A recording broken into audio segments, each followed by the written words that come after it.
Hello, hello, friends. It's your Chapo for this week. It's me, Will Menaker.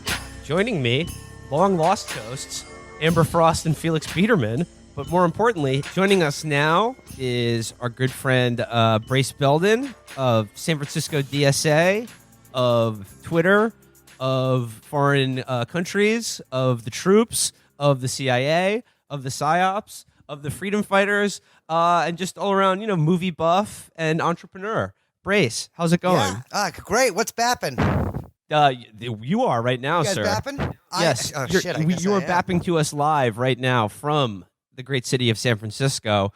But Actually, I'm at a country cabin right now, but it's near San Francisco. okay, at an undisclosed location.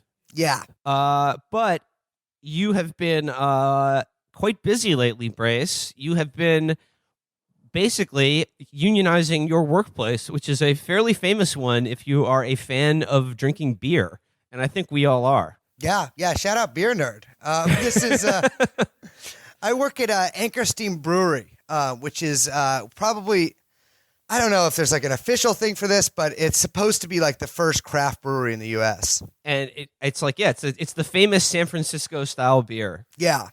It's called like California Common Beer, I think originally, but they just call it steam beer. Is it a steampunk brewing process? Yeah, it's like mostly like Zeppelin themes. Each bottle comes with a really intricate pocket watch. So, in the Anchor Steam factory / brewery, I just imagine there's lots of like giant gears turning and top hats and goggles. They churn everything with a penny farthing pedal system. Yes, yeah. Let me just say that the working conditions aren't the only thing that's Dickensian. But Brace, you've been sort of front and center in this effort going on right now to unionize the famous Anchor Steam Brewery. Like, first of all, like how did you start working for Anchor Steam, and then when did you start this idea or begin to this process of unionizing your workplace? So this was not. I sort of have been trying not to be front and center, but some of the guys needed a little like encouragement to do interviews, so I was like the only person who was dumb enough to start doing them. But now everyone's kind of gotten comfortable with it. But I actually this started pretty much right as I was getting there. A few years ago, like a group of employees tried to talk to a different union, and that effort sort of fizzled out. And some of those guys stuck around. And so kind of concurrently to when I started there, a little like a week after, we actually started this effort. So about a year ago. Okay. So been about a year now. Like, for anyone listening, like, what is that process like? Like, what do you have to do? We were lucky because there's some members of DSA who work at the plant with me, and we went to the this thing called the Labor Organizing Committee, and specifically to this one guy, Evan, who is like, I guess his title is like new organizing coordinator, something like that. But he wanted to help people start unions at their work. So we went to him, and he kind of laid out all the tasks that we needed to do, which number one was get a list of employees. Like, we needed a list of everybody who worked there, which we were able to get. Because there's only about, I think there's like 120, 130 people who work there total, but about 75 who actually work in production, give or take a few. So how did you compile that list? Did you like ask you're the boss for a list of everyone who works there, or did you have to go person to person and say, hi, The boss who are you loves it again? when you ask. Yeah, no, bosses love it when you ask them for a list and name and phone number of everybody who works there. And what their salary is. Just tell them it's some religious thing. You joke about that, but actually one of the sneaky little tips that people sort of work their way around to making a list is to ask for everyone's name so they can send out Christmas cards. Ah. Yeah. So it's a good way to, if you want to organize around the holidays, it's a sneaky little way to do it. So you did this sort of the secret Santa program to compile the names of everyone who works for Anchor Steam. Well, actually, because of my religion, I was actually getting their names so I could hit them up maybe for a bit of money to borrow for the new year. Perhaps I could lend them some money. But no, so well, the thing is with us is that it's not a huge place. there's only 70 something people's names we had to get. And luckily in the original organizing committee and now still, there's people from every department. So when they send out the schedule, everyone's names are like, you can see everyone's name in your department. So we were able to do that like day one pretty much. So this is our sort of like, crash course here. So you're thinking about unionizing your workplace. That's step one, is figure out exactly who the hell is working for the company, like who they are. Yeah, exactly. And with bigger places like hotels and stuff like that, it's really difficult because like, if you don't work next to somebody, you might not even know they work there. That's the problem with like some larger places. But despite like being among, if not the biggest factory in San Francisco, I kind of know everybody I work with. So that's a good first step. But like, take us through this process. Like, as you did this, what did you learn, and like, what are the steps that you went through? So literally, the first step is to get everyone's name, put it in a fucking spreadsheet, or have some nerd do it for you. Do you know how to use Excel, Brace? Are you good with Excel, with Microsoft Excel? No. Despite my appearances, I'm actually more not of a that great at QuickBooks guy. computers. Yeah. No, it sucks. But I was able to figure this out at least, is that we put everyone's name in a list, and then next to them we assign them a number, and we start everyone at 3, which means like neutral basically. And the way you're supposed to do it is once you get to talking to people, you try to separate them by department as well. Group everyone who works in one area together. And once you get to talking to people, you can change their number. Like if they're really, really, really, really interested, like 100% down, give them like a 1. Like if they would actually come to meetings and join the organizing committee. If they're pretty much in, but not like they're not willing to come to meetings or anything, it's a 4, or it's a 2. And then from there, it's like, 4, they're probably not going to do it. And then 5, they're really anti. What about what if they're a perfect 10 though? Oh, well, that's impossible. You go that only exists in drawn form, if you know what I mean. So, but certain your art styles from other countries.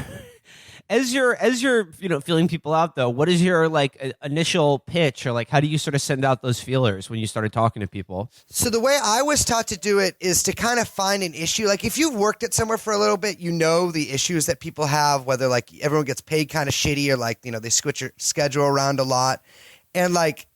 What you do is you don't, like, the one thing you don't want to do is go in and tell them, like, what their problem is. Like, you don't want to go to someone and be like, man, your pay fucking sucks. You should start a union. Yeah. Because everyone would just be like, why are you talking to me like that? Or, like, have you considered, going for a run every now and again, or maybe cutting your hair? No, more than that. Yeah, exactly. Like, I mean, I don't know.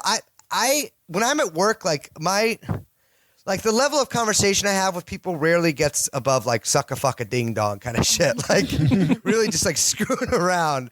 But like it's important to start like talking to people about their lives and like asking them questions and letting them talk. Because like for instance, if like where I work, the pay is bad, right? But I don't just ask people about the pay. You ask people about stuff that they would wish they could do with the pay. Like for me, like personally, my thing is like I have trouble paying rent. And like if someone was to come up to me and talk about like wage increases, like, yeah, okay, like I get that. That's great. But if they're talking about like, well, you might be able to pay your rent now. The trick is to get someone to say that themselves, like that they wish they could pay their rent on time or better or whatever. But if somebody, for instance, hasn't been to the doctor in 10 years, they'll probably mention it. Or if somebody like is sick of like having to wake up at different times every day, like they'll probably mention that. And so the trick is to just get them to like, to really like kind of visualize what they want. It's kind of like The Secret. It's they have to visualize what they want and like, well, what's the only way to get more money? Well, it's either, quit this job and get a really great job being like a scientist or some other thing. Somebody that pays very good, which was, I don't know why I picked scientist there. I mean, there are other dream jobs like, driving the Oscar Mayer Wienermobile. The head of some sort of Lyndon LaRouche Foundation.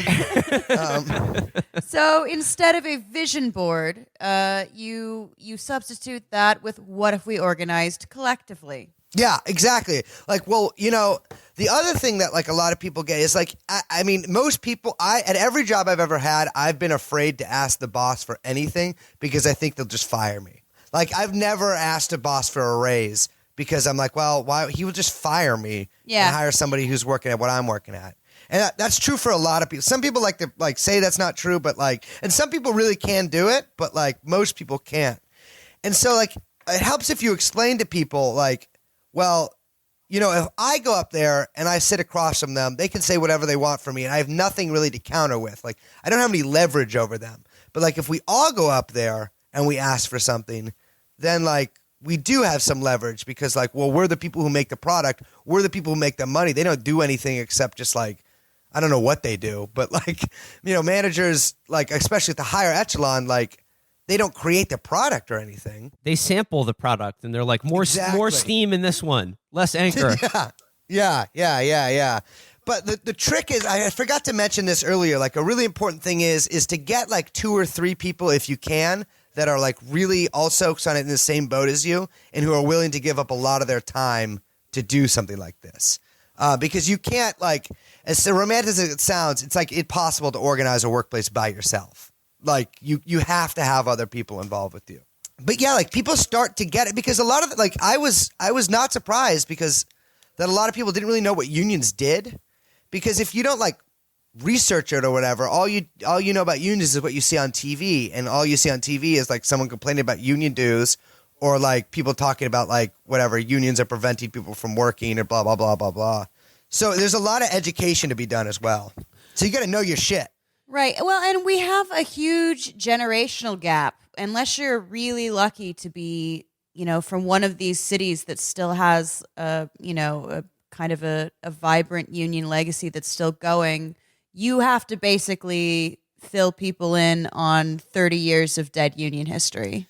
Exactly. Yeah. And like, you know, I had to explain to people like what the ILW, because we're unionizing with the longshoremen, had to explain to them what they are. Although some people did know, which was cool, and explain to people like, no, you don't have to like pay.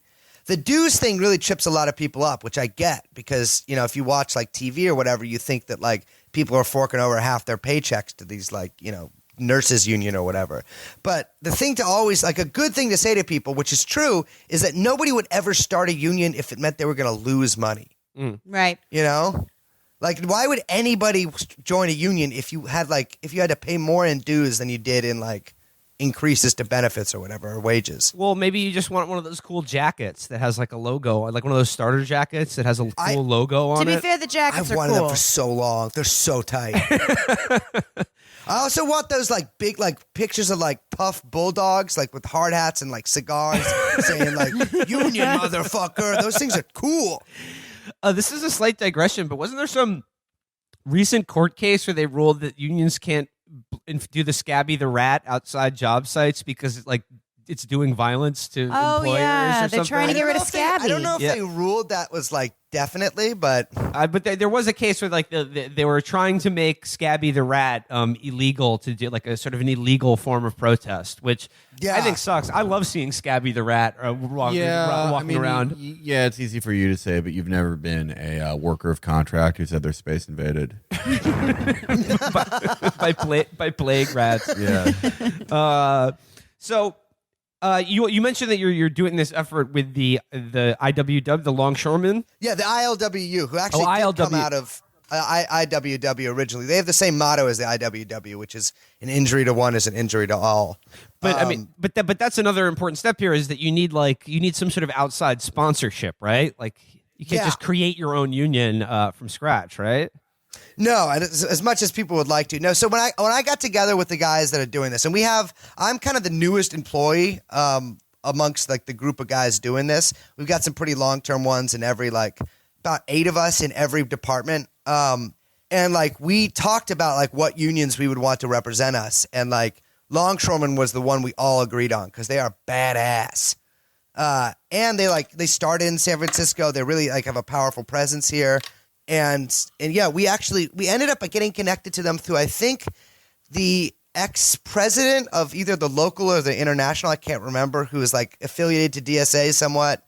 And we met with them, or I didn't, but like a couple of the other guys met with them, and they ended up passing us along to the organizer for the international, who's been awesome. Well, what kind of stuff do you have to do to get an institution like that interested in you or willing to, go in with you on something like this? So here's the thing: is like this is I think really why they got or why they agreed to do it with us is because we had done a lot of the groundwork. Like we had built a pretty strong foundation, had talked to most of the people in the factory, had already done trainings, we've been to some local labor notes trainings, like me and the guys. You've already assigned a number to everyone. You've given them a number and taken away their name. Yes, exactly. Getting them prepped for union life. Yeah, everyone's wearing a sort of a single color unitard, very bleak, bland. Mm-hmm. Yes, yeah. I'll be introducing this further at the DSA convention later. But yeah, this is I think kind of the way things are headed.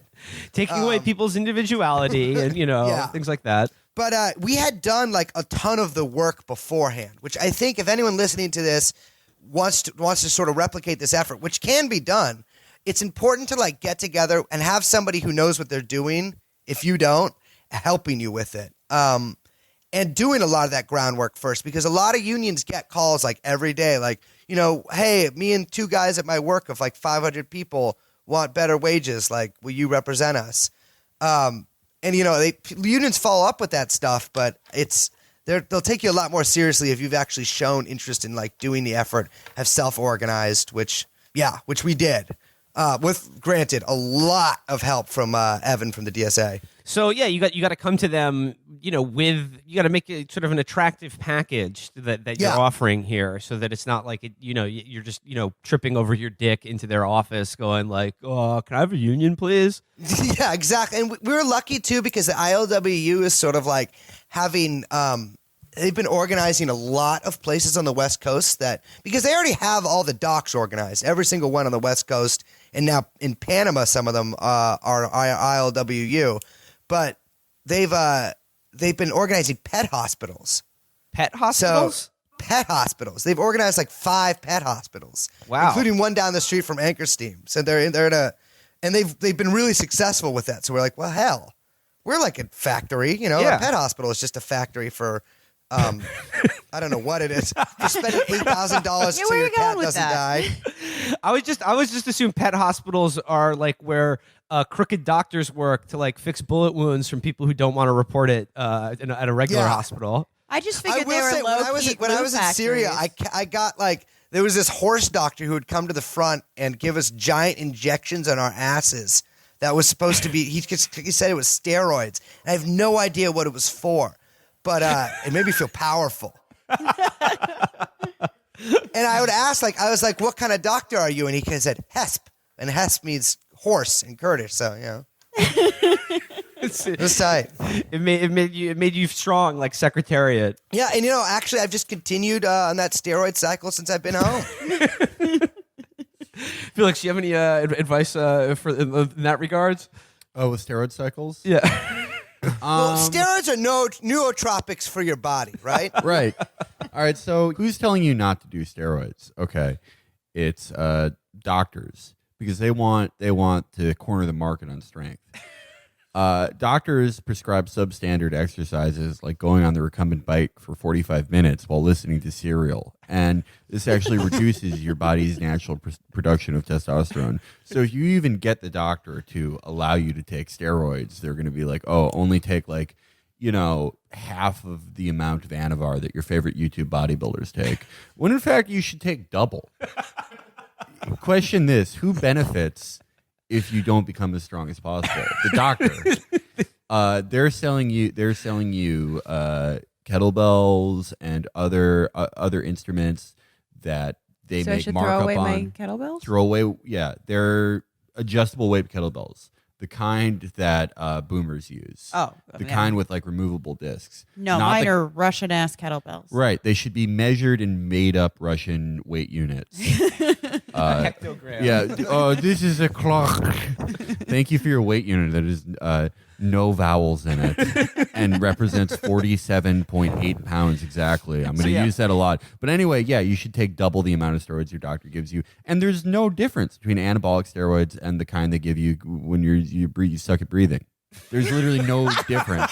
That It's like it's like the difference between like when they're like you're buying a computer, they're like, oh, do you want an AMD or an Intel? And the social fascists try to divide us between Intel and AMD when really they're exactly the same. They're made in the same factory, and it's the same with steroids. And you should just whatever you got, take double. Ask for more. Say you lost them. Say your kid took them. Say you had to bring your dog back from the dead because you left him in a hot car. Just take all of them.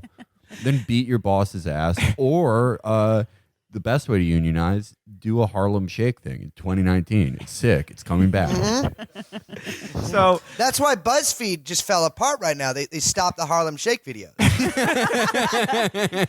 So yeah, you've okay. So you've talked. You're fellow employees. You've ranked them on their likelihood of how they feel about that. You've put together an effort. You've done a lot of the legwork. So you're bringing something to an outside union that's like, we can work with this. You have taken some sort of dubious injections into your buttocks from a Kurdish horse doctor. And you've followed all of Felix's instructions about using steroids. Yes. What's next? So in between that, in that point, you should be having off-site meetings with like people kind of one-on-one to really like inoculate them, I guess, which is it's the kind of the word organizers use, but all it means is just talk to them. And the next step is you start getting people pumped for signing cards. So the next step being you got to start thinking about getting let's say a critical mass of employees to sign a card. But isn't also like while this is going on, isn't the other really, really important thing is making sure none of the bosses find out about any of this? Yes. So luckily it is in my nature to be very sneaky. Yeah, nature. Also, like, we have a pretty tight-knit workforce there. And, like, a lot of the guys that are on the organizing committee have worked there for, like, close to a decade. And are, like, these are, like, the people they hang out with on the weekends. Like, these are their friends. And so, like, there's kind of, like, you're not really going to snitch on your friends in this case. And we've been lucky that nobody has. But, I mean, we work in a pretty loud factory, so it's not unusual to see, like, two guys sort of standing behind something talking to each other. Yeah, it's really important for the bosses not to find out, because after you're public and after you're openly for the union, it's really illegal for them to fire you. But if they catch you sort of before you do that, if they want to be an asshole about it, they can fire you. You might be able to get your job back with back pay and all that stuff if you have a lawyer, if the union provides you a lawyer, but it's really risky. So that's like, you got to take it seriously. Like, you can't kind of fuck around with it or like talk about it a lot or tell people, like, if there are people who are gossips, you shouldn't, like, we didn't really encounter that at our place, but like, that's like one thing where I was always warned about. Like, if somebody is going to talk to management or talk in front of management, like, don't tell them until way later. And then you mentioned having these off-site meetings where you inoculate people. That's just talking to them, but also that means like you have to prep them for kind of the rap that they're going to get, the sort of anti-union rap. One of our live shows, we did this thing where we watched a whole bunch of like management training videos for like how to prevent a union from being formed at like Kmart or Walmart or something like that, and they have this whole spiel and ways to like convince people that a union is not in their best interest because we're a family and we like to solve problems like the family way, which is dad screams at you until you go away and maybe kicks you out of the house. Exactly. So what are the kind of things that you need to inoculate people on, like to sort of hip them to this well-rehearsed rap that they're going to get about why joining a union is actually not in their interest? So first of all, you got to tell them what shit the bosses can't do, and that's illegal. So that, like, if they do one of these things, you write it down, you tell the union, you tell people, and like something happens. But they can't threaten to close the factory. They can't discipline you if you haven't, like abnormally. They can't change your schedule. They can't like punish you or surveil you. So you want to tell people all that stuff first, and because the number one thing people are worried about is both harassment and losing their job. So, you really give them the rap on that. And like how, like the truth is, like, if they do this, that's illegal. And like, it gives us ammunition. But like, we tell people like, they might start holding like big meetings with everybody and like talking, like trying to have this sort of town hall forum where they'll present quote unquote the opposite viewpoint, or I guess it's not quote unquote, it is the opposite viewpoint that we shouldn't start a union, or they'll like say, you know, give us time, we can work this out, or like, you know, we should solve things internally. Don't bring in the union as like a, you know, a third party or whatever. And you just tell, like, if they have the same playbook pretty much every time, so like it's pretty well documented. It's easy to anticipate. We haven't experienced any of that yet because this is still pretty new, and hopefully we won't experience any of that. You know, they might just recognize us voluntarily. But you just got to tell people, like, you know, this is like, we're not the first people to be doing this, and it's not like, it really helps to let people know that like it's not just us in here doing this. There's like people on the outside working for us, and that like once we went public and like the support we got from people, like I think that buoyed a lot of guys. So you've got a sort of critical mass willing to sign a card. They sign the card. Yeah. When do you, like, you know, this, like you said, this has been like a year-long effort, but like this is now just sort of finally come to fruition with sort of going public with this. Like, what happens then? Like, how do you do that? And like, how has it been for you so far since this has really, you know, sort of become news? So the guys I've been working with have been like really good about sort of keeping like a strong discipline around like not just telling everybody. Like I didn't tell most of my friends, like once this was presented to me, after I started working there, like I didn't tell, like didn't go out and tell everybody.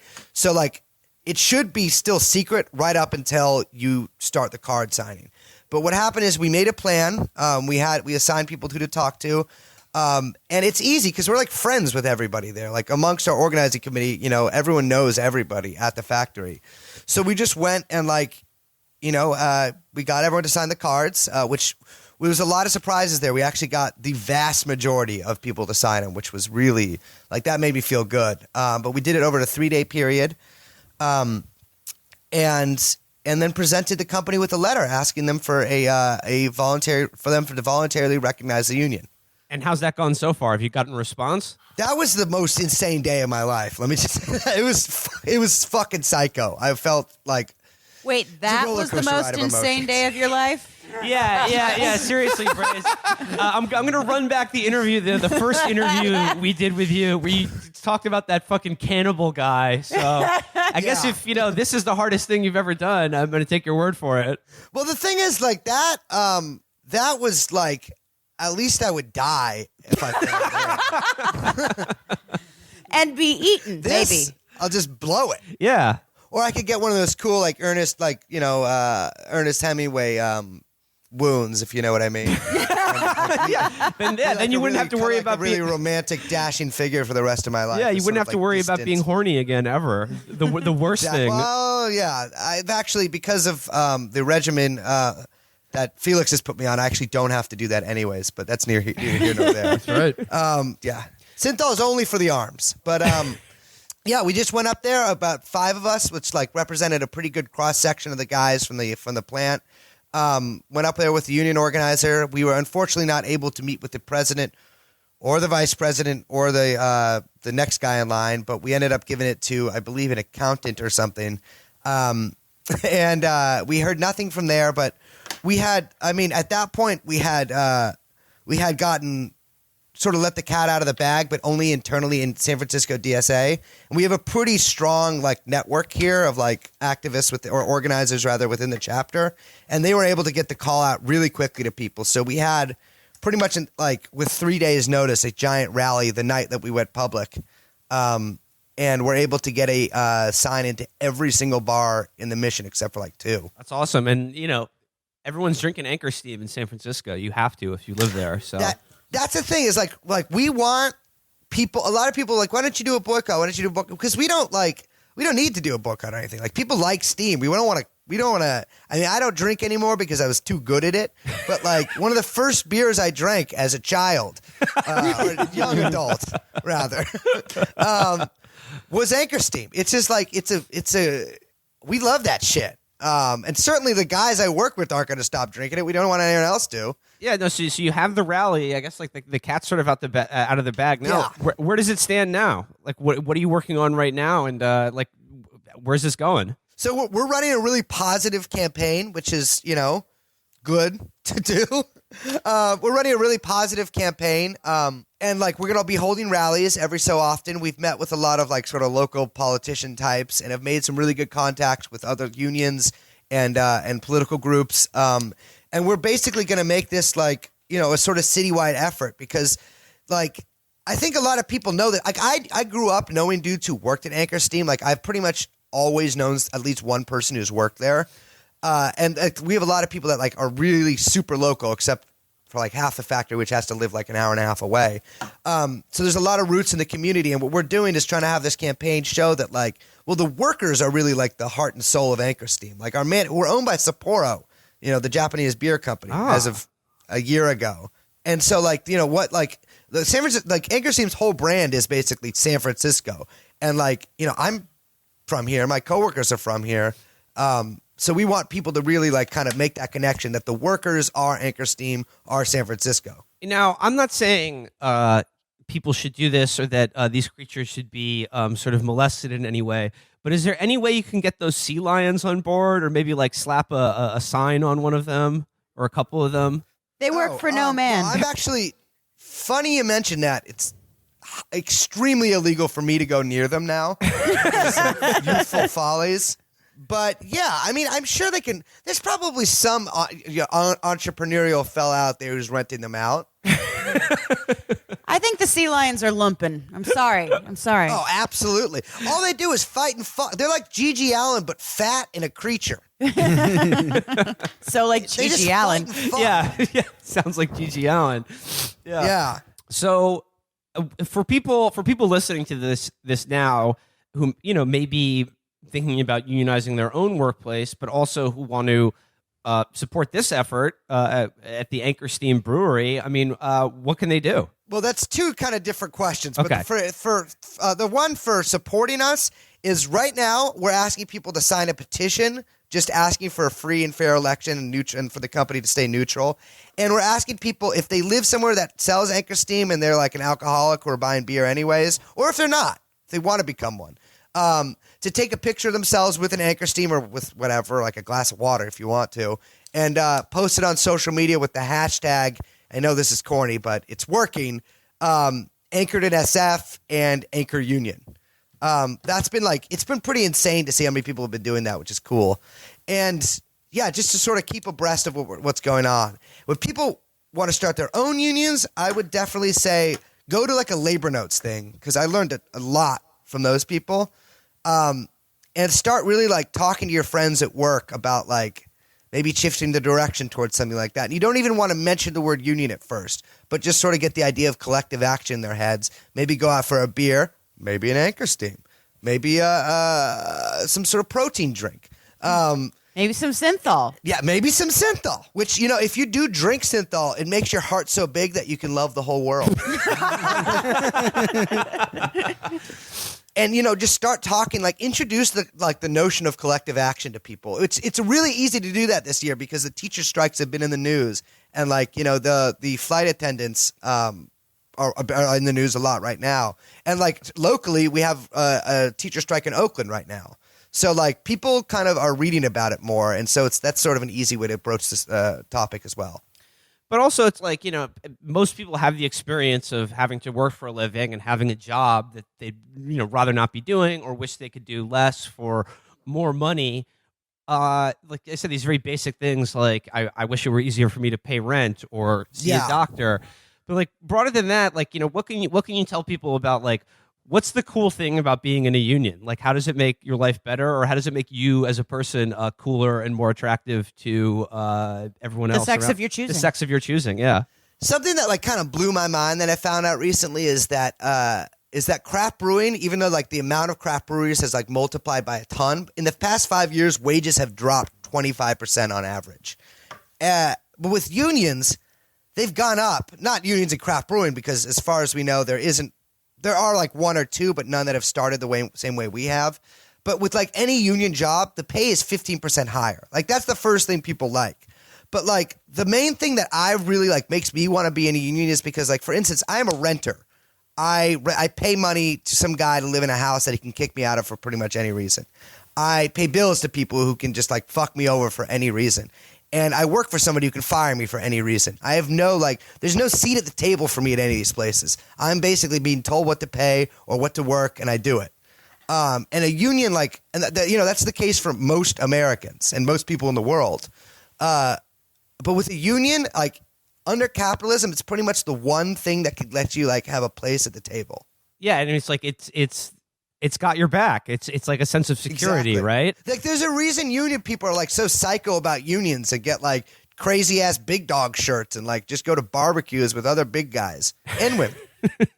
But yeah, you get you actually have most people are at will employees, meaning my boss can fire me for no reason, for any reason. But with a union, you actually you have some protection there. And also, do you think being in a union or experiencing the power of collective action or solidarity personally in your own life, do you think that also opens up horizons for other political struggles and conversations to be had?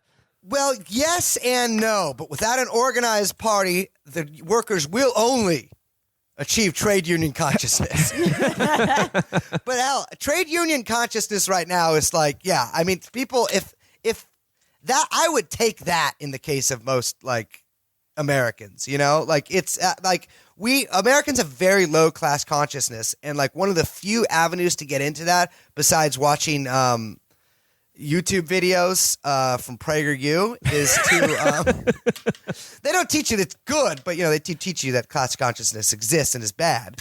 The only real way to get class consciousness in America, unless you're a nerd like pretty much everyone listening to this, is to join a union.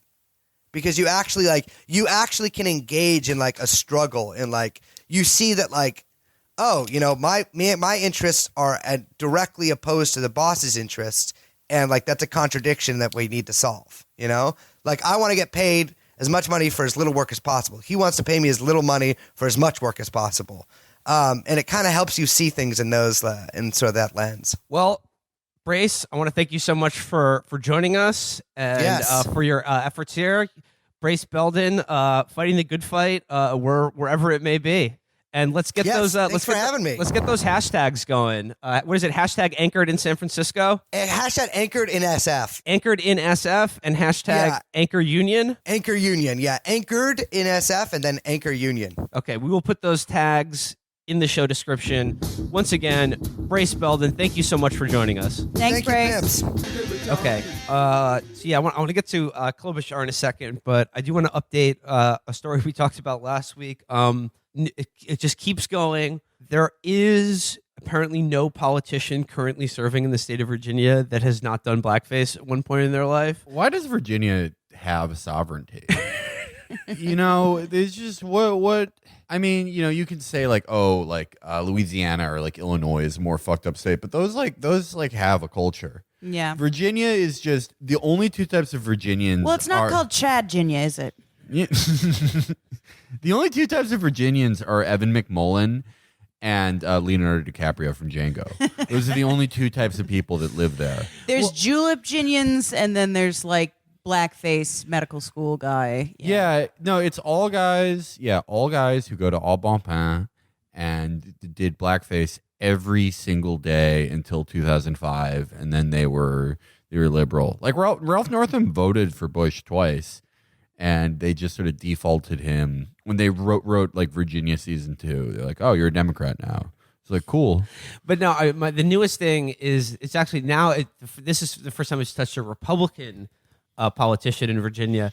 It's easy to spread, He didn't actually do blackface, but he edited another yearbook that was nothing but blackface.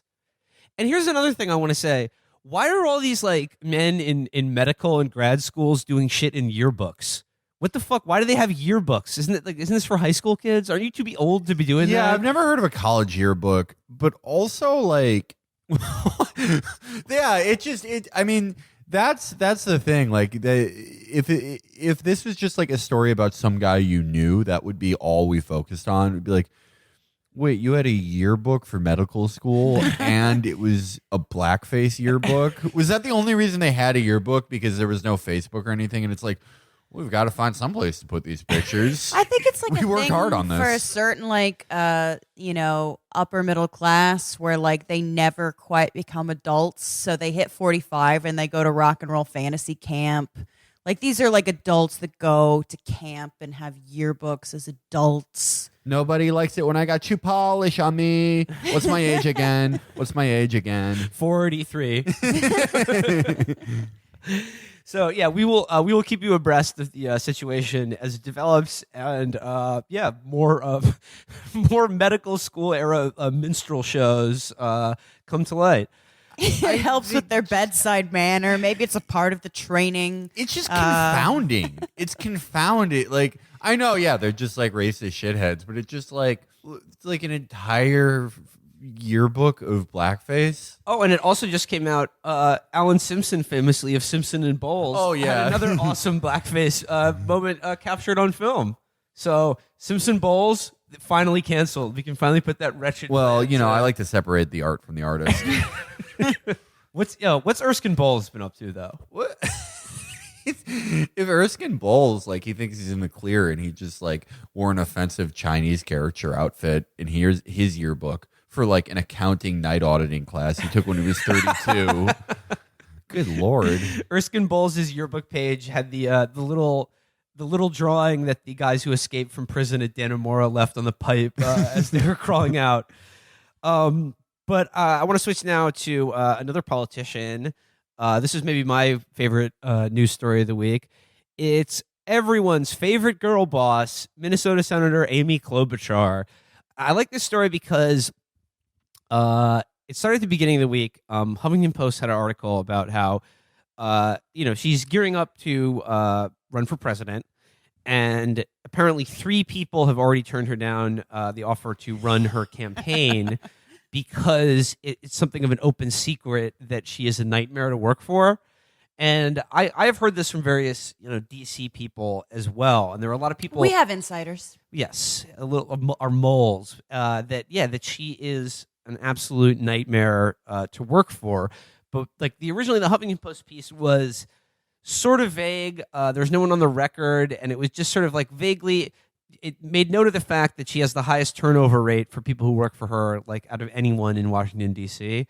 And then there was just like no one was on the record other than like a vague she's hard on her staff, and it was enough that like a overwhelming amount of the reaction to the piece was, wow, big old nothing burger. They would never write this about a man. Like they're picking on her because she's like a strong, tough woman or whatever. And then of course, the people who did go on the record were all there to say Amy Klobuchar is the kindest, warmest, most wonderful boss I've ever had in my life. Yeah, and if they want to blink twice, yeah, we will send a car for them. We'll find them a safe space. They actually based Jennifer Aniston's character in Horrible Bosses off of Amy Klobuchar. I want to look, Amy 2 Targaryen, the Last Dragon.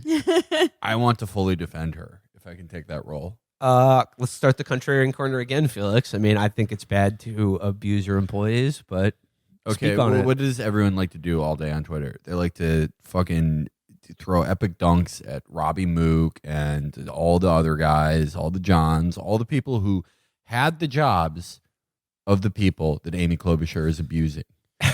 She's so effective at it that they are telling the media how mean she is. So she's already better at that than anybody.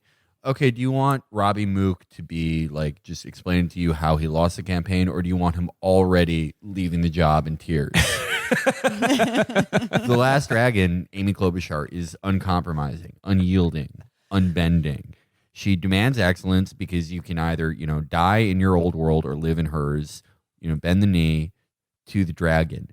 You saw today, Amy Klobuchar made dozens, if not hundreds, of national media reporters, including, Esoteric Gavin, Hotline Etienne, Media Rachel, all our favorites.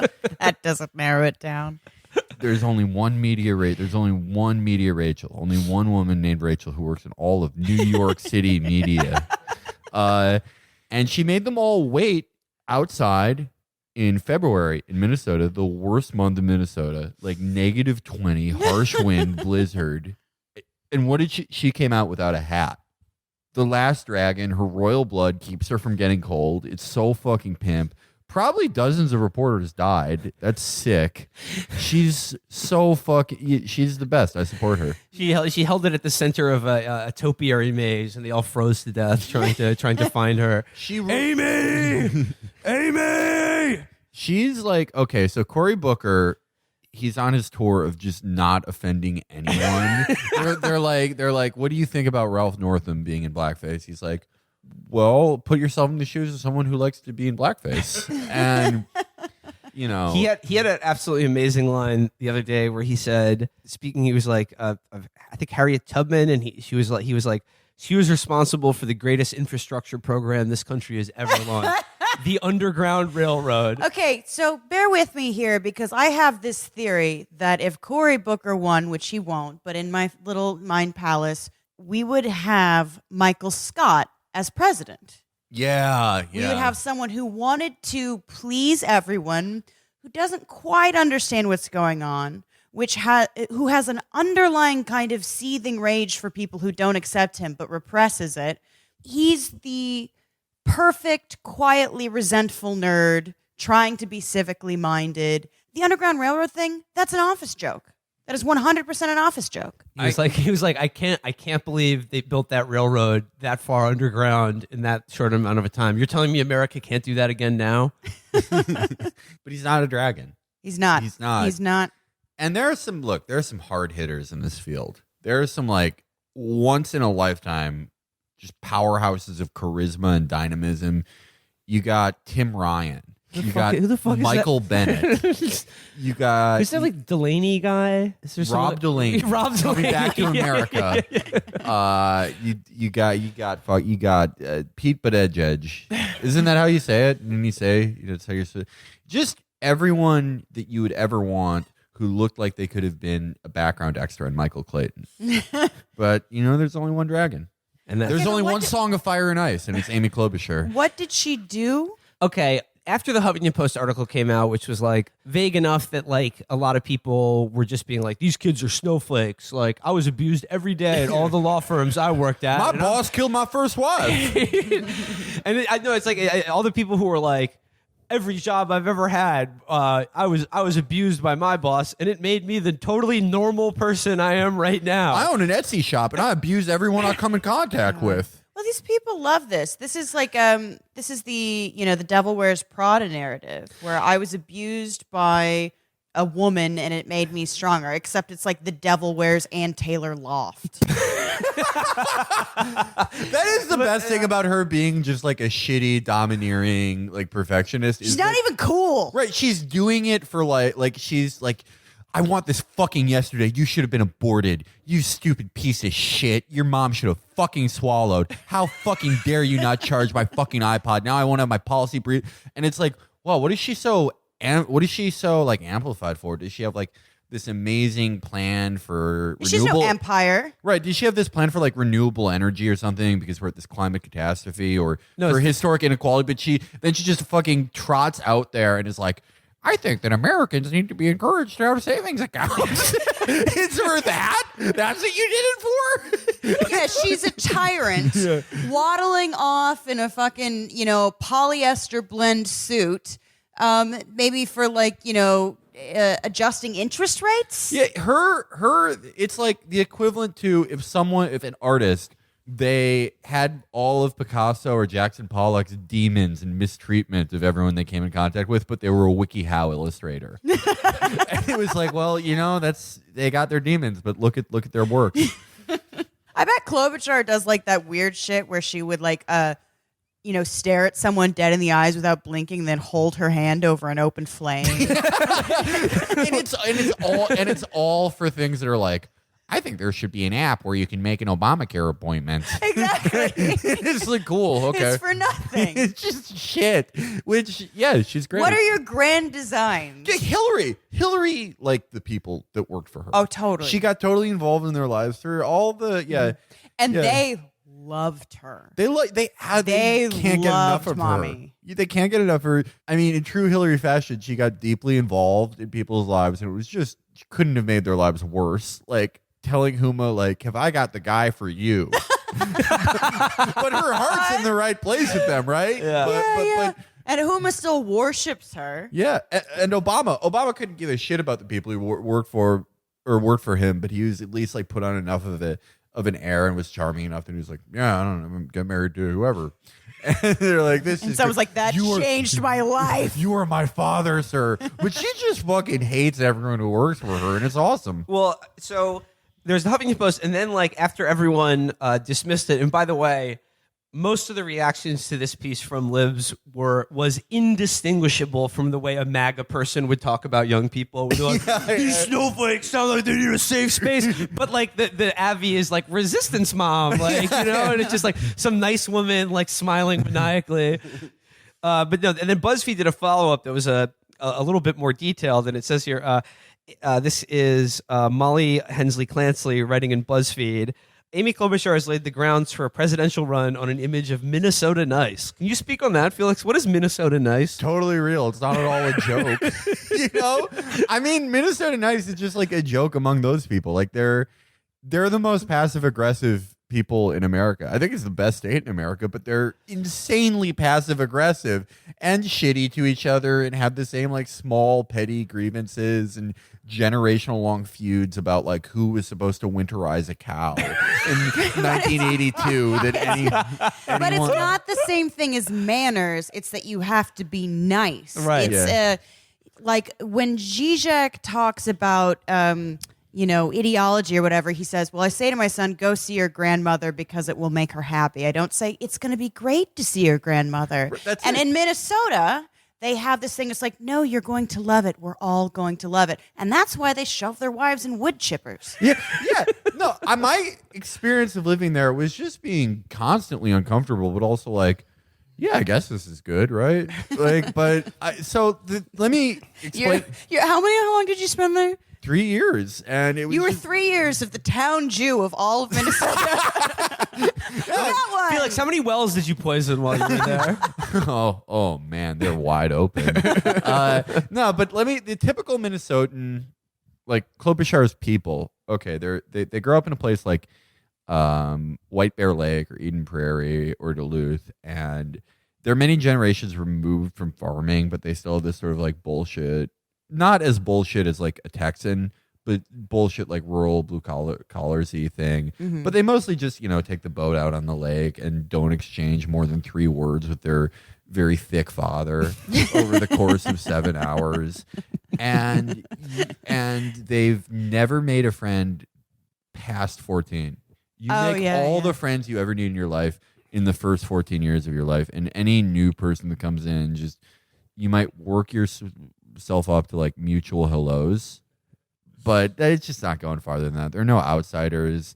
It's there's a very strict social immigration rate over there, and you either just stay that forever and you become the terse father on the boat, or you move to the Twin Cities and you become a Twin Cities shithead who like your main activity is like going to sports bars and wearing a big hat and a 3/4 fleece and playing like meme songs at the sort of digitalized jukebox, like playing What Does the Fox Say or Robin Thicke and thinking it's the funniest shit ever.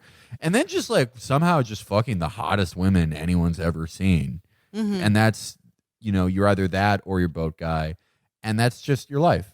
You've never met anyone new. You've never made any new friends. It produces a psychosis. It really does. All your deep like discoveries of the human condition and like true feelings are just they're assumed in between momentary glances of eye contact. For all of his like Nordic Lutheran North Country shucking and jiving, I think Garrison Keillor really does have an understanding of the pure contempt that all of these people have for themselves and one another at all times. And Klobuchar has merely violated the social contract of not repressing it. Yeah, well that's why she's the dragon. But Minnesotans just because they're Midwesterners, they still like oh, it's 2 days out of the week. It's time to drink exactly 75 beers.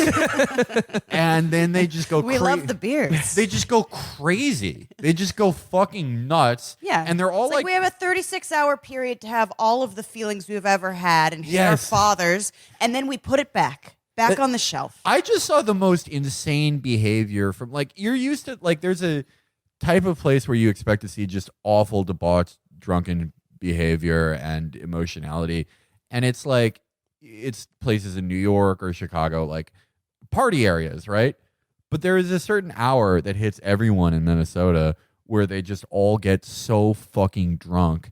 And it's just all these like white 35-year-old contract lawyers who are just during the day like, oh, I don't get involved with politics, you know? And then at night they're like, Kodak Black is the only person I relate to. I swear to fucking God, you're so beautiful. Oh my God, you're the fucking nicest person I've ever met in my life. Just weeping and fighting each other. You're my best friend, and I hate my father. Yeah.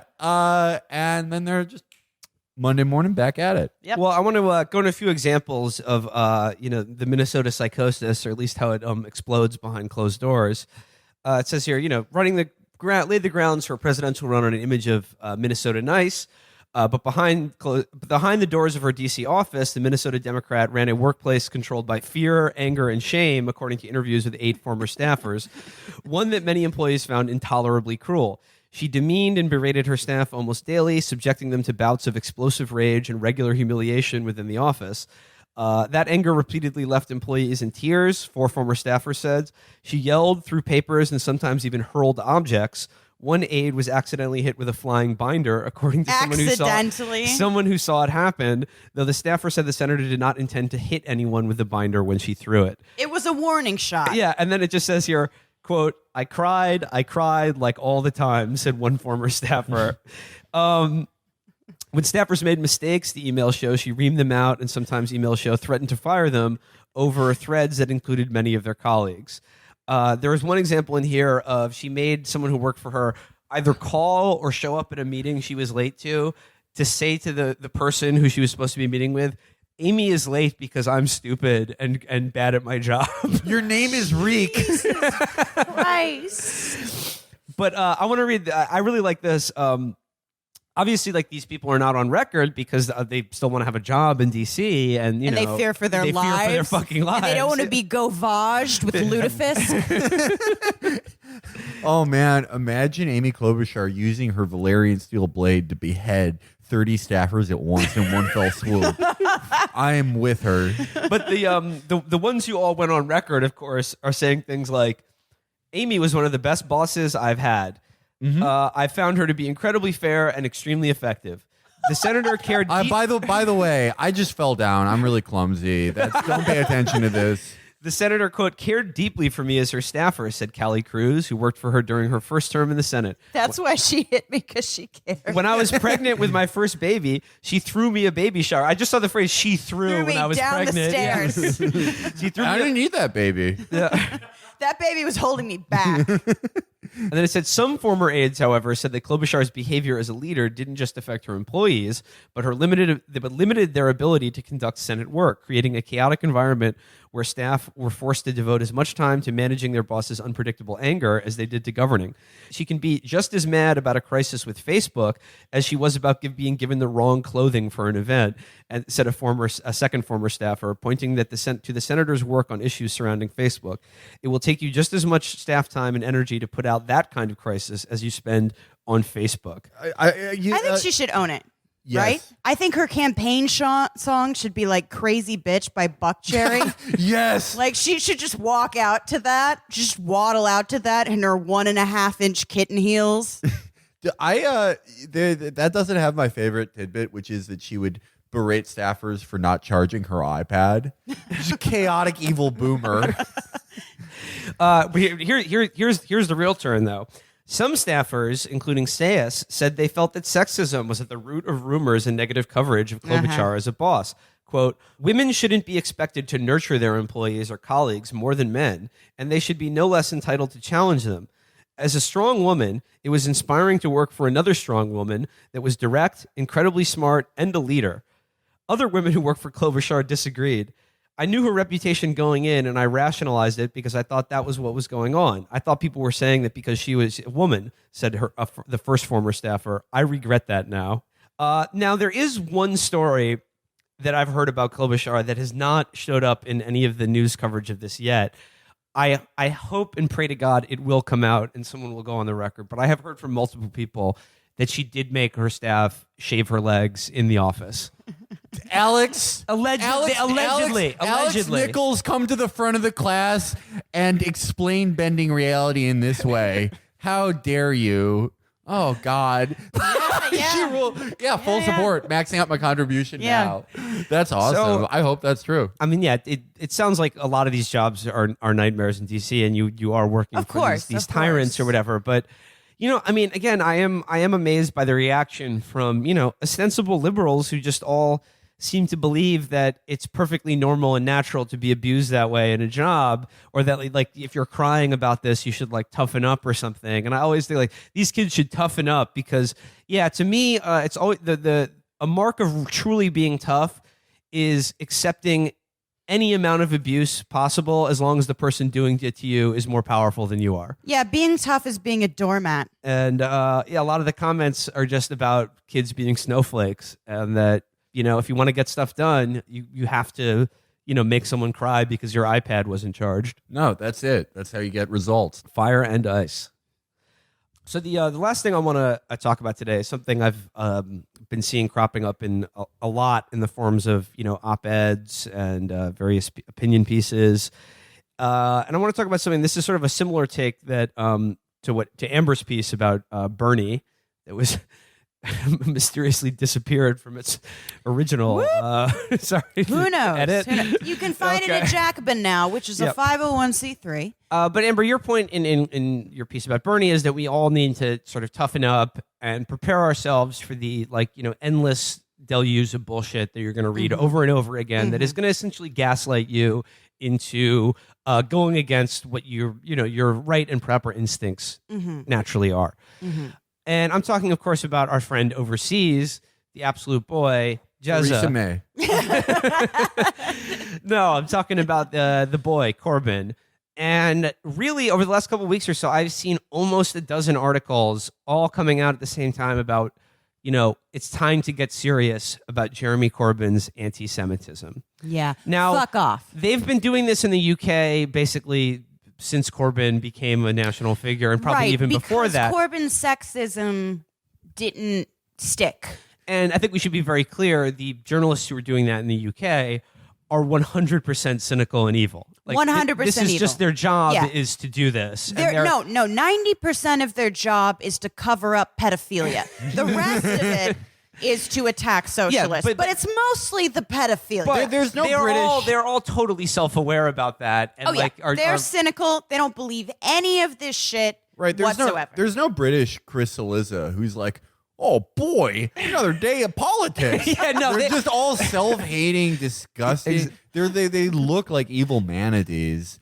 They're just fucking sickening, cynical creatures who've never experienced joy, or at least not since they made a Welshman stomp on their ass at boarding school, and their lives are shit. And they hate themselves. Yes. They hate you, but they have a sense of duty to the queen. Yeah. And duty is the only thing that's kept them from killing themselves. Yeah. Well, and also they're not sure they could die because they have very thick skin from all of the inbreeding, so it's very hard. They couldn't kill themselves. Yeah, no, the distinction should be made. The people who have been doing this forever in the UK about, Corbyn, Labour's anti-Semitism problem, 100% cynical. They know it's bullshit. They hate themselves. They hate you. This is their job. American journalists, however, are just stupid and gullible. Yeah, we're real dumb. We're real dumb. And I'm going to implore you now, for some reason, as socialism becomes more popular in America, Jeremy Corbyn being one of the most, an international figure, the international guess what? They're going to do it here. And I would just simply implore you that if you, no matter how many op-eds you may read on this, if you give even a moment's credence to this, you're a sucker. Yeah. And you need to fucking toughen up because Like if all it takes is an op-ed to make you be like, well, you know, he doesn't seem anti-Semitic to me, but you know, like a lot of, you know, these people are very upset about this. They seem concerned. It's just there's something there. I think that we should have to take seriously. No. And I'm sorry, even AOC kind of, she didn't outright say, oh, I agree with this, but she was like, yes, let's have this conversation. Or She like, buckled because she's a very nice person, and we need to be tough and not nice right now. How do you live in New York your whole life and a Hasi accosts you to talk about something and you don't just brush them off? Honestly. I'm sorry, but it's true. No, yeah, especially they will definitely approach you to ask if you're Jewish, or Yeah. I guess. Well, that's not why they approached me. Yeah. They approached me for a different reason. No, but it is, I mean, again, and if you go back and look at this, they really tried to do like a Bernie bro kind of attack on Corbyn early on, where they were talking about, like, you know, why did Jeremy Corbyn rape a woman at gunpoint? And people are like, I don't think that happened.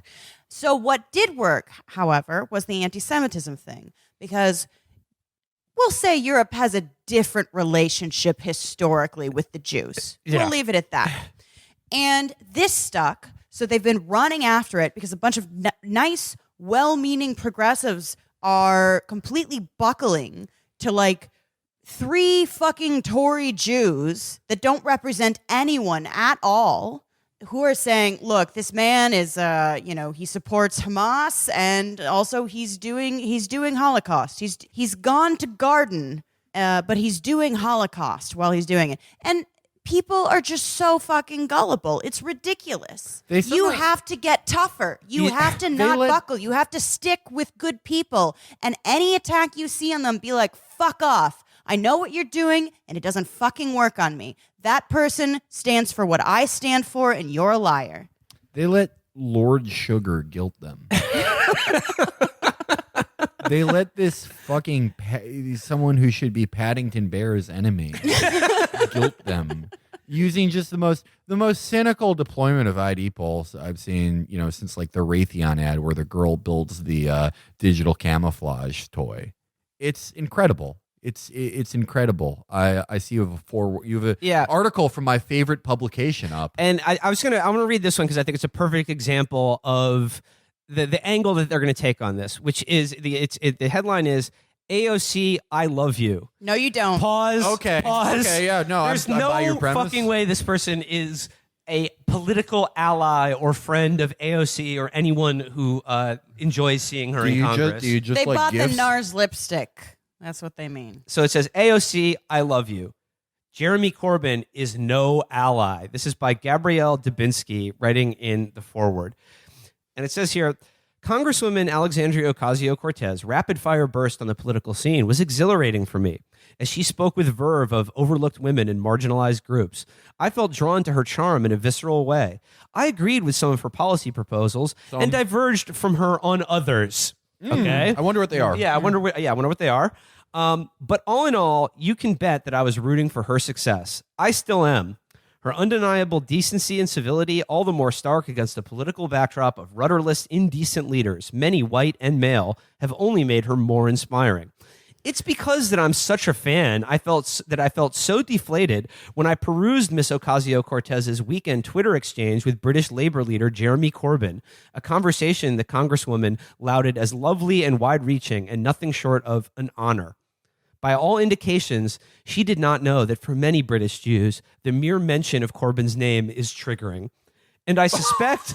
I suspect it's probably news to her as well that in last year's snap election in that country, 87% of polled Jews said they could not vote for a Labour Party headed by a leader with a proclivity for anti-Semites, not to mention his failure to rid the ranks of his own party of this scourge. Okay, a little note on that poll there about 87% of polled Jews in England. Jewish people as a group in England, already 70% vote Tory in every election, no matter what. So It's like I don't the know exact inverse of America. Yeah. It's the exact inverse of exactly. As the granddaughter of an 87-year-old woman who still wakes from nightmares of Nazis coming to take her away, End Fuck of a man you. who spent his post-Holocaust life painstakingly searching the globe for even one relative to make him feel wanted. I take this all personally. Yeah, Jeremy Corbyn is making your Nana wake up at night screaming because of he did the Holocaust. This is another inverse. This is the inverse of like the parent who forces their kid to watch Trump's State of the Union and yell at them. He's like, look, my kid's crying when he sees Trump now. Do you think this woman is waking up her grandmother to tell her about Jeremy Corbyn and how he's friends with Hamas and all this? She's abusing She's her doing- elderly relatives. She's doing like the Clockwork Orange thing at the end where she's holding up her eyelids, but it's just like Jeremy Corbyn holding up like a large zucchini, smiling harmlessly. And she's like, this man wants to hurt you. Do you see? Do you see now? You were witness to a great anti-Semitic becoming. This is just like, I did not expect the author to just plop out the Holocaust that brutally. And Yeah, that this is quick. like the second This is paragraph. This is fucking amazing. This is very ham-fistedly done, but it's designed. It doesn't matter how it's fucking designed- sloppy it is. Right, Like, it's designed for like the uninitiated to read it and be like, well, if the this Holocaust, person, yeah, the if this Holocaust, person I'm is against so the upset, Holocaust. yeah, so, there must be And you know what, something by the there. way, if you are listening to this and you feel the need to reply with here are the reasons why this person is incorrect in like an itemized, well-actually way, don't do that either. Just be like, fuck off. You're lying. We know you're lying. Jeremy Corbyn is in no way racist, anti-Semitic, whatever. He is a 100% working class endorsed candidate, and that's why people don't like him. He goes on to write, to be clear, whether Corbyn is himself an unapologetic anti-Semite or has a high threshold for anti-Jewish bigotry is, frankly, potato at this It's point. one of those two things. It's definitely one of those two things. And yeah, not you got a something 50-50 shot. and not something I wish to relitigate. For in this day and age, it seems, soft approaches to bigotry are permissible when the bigotry is directed against Jews.